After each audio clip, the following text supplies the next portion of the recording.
Good evening guys. Happy Thursday sa lahat. Dito guys, wala akong magawa kaya nag-video ako. Ayan guys, naglalaro yung anak ko. Inaya ko siya mag-picture dyan. Ayan, tumayo agad. Addict sa picture to, tsaka sa video eh. Ayan oh, pahay-hay agad oh. So ayan, magte-take na ako ng picture. Kunyari, picture. Hindi nila alam video, nauto ko yung mag-ina. Super kulit kong anak na yan. Magti 10 PM na nga pala ng gabi niyan guys. Nagkukulitan pa kami tatlo dyan. Lalo na itong batan to, padila-dila pa oh. Super cute. Bukod sa super cute yan, super sweet. Perfect! Actually guys, hindi yan makadaddy. Pag may kailangan lang sa akin yan, tsaka lumalapit. Makamami talaga yan. Dami na naman kasing chocolate na kain yan ngayong gabi.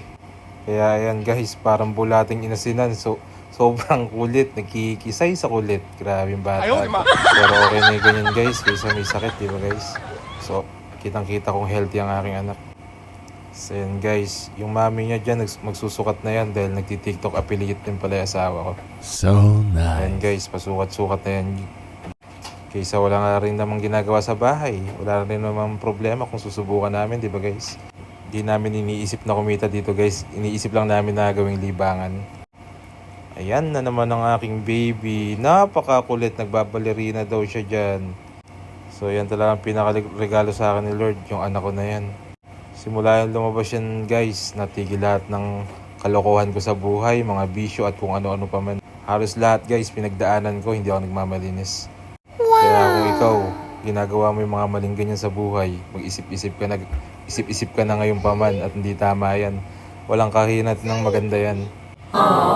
So ayun guys, bago saan pa mapunta yung video natin. So ayun yung asawa ko at ang aking makulit na anak. Ayan, nagbibideo na rin siya dyan. Pero parang kailan lang guys, nandiit pa ng baby ko.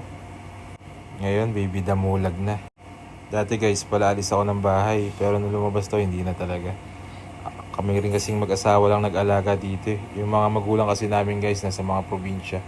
Kami lang andito sa Manila, sa Pasig. Kaya sobrang napamahal sa akin tong batan to. Sa aming mag-asawa. So yun ang pinakamahalagang gift na ano ko sa buhay. Nung dumating yung aking anak na makulit. Mga next year guys, mag-aral na to 2026. O 4 years old pa lang kasi to sa December 27. Yung misis ko, nagbibideo na rin siya. So ayun guys, bago pa umaba yung video, ingat kayo lahat. Happy Thursday uli. Good evening and good night.